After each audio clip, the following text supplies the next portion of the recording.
Hi folks, Miss Bennett. I thought I would give you some tips and tricks for using Google Classroom to kind of find assignments and change some settings now that you're using Google Classroom a lot more. So this is kind of what a student's home screen would look like when they go to Classroom.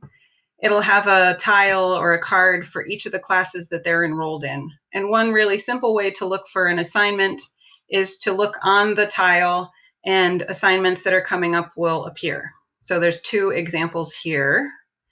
If it's past the due date, the assignment won't show up. And if the student has turned it in, it won't show up. So these are upcoming assignments that haven't been done. There's a couple other places where you can look for assignments. If you go to the three bars up in the left corner and you click on calendar, this will show you all the assignments on a specific day, and they're color-coded by the class. You can move ahead in the week or to next week to see if there's more upcoming assignments, but again, these are on the due date.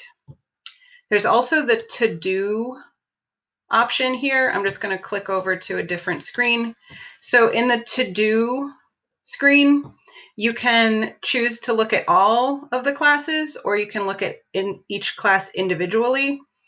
And the newest assignments will be at the bottom. So it's in chronological order, but with the newest stuff at the bottom. And there's also a done tab, so you can see what the student has done or turned in and what still has yet to be done. If you are in a Google Classroom,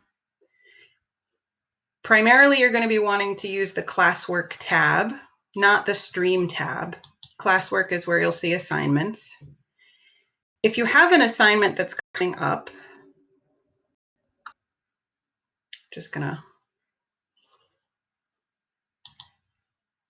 you click on the assignment. On the right side of the screen, it'll say your work for your student. There might be something already in there with your student's name on it, and that's what the teacher gave them to work on. Your teacher also might want you to add or create a new thing. So you would click this button here, add or create, and you can add something that you've already done. Maybe you took a picture and you want to upload that file. You can click add file. If you want to create something new, like a doc or a slideshow, you just create new. And the important thing is when the student's done is for them to click turn in. Okay, so that alerts the teacher. The teacher can grade it, return it if necessary, but that's kind of an important step.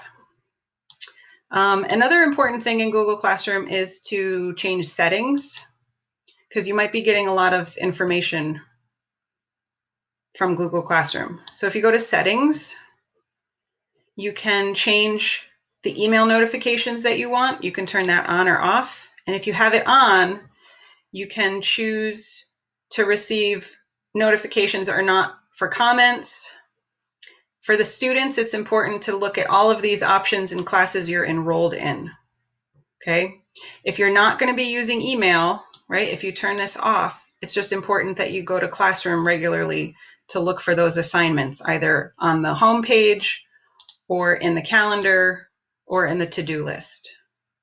So I hope that's helpful, and I hope everyone's staying healthy, and I wish you well.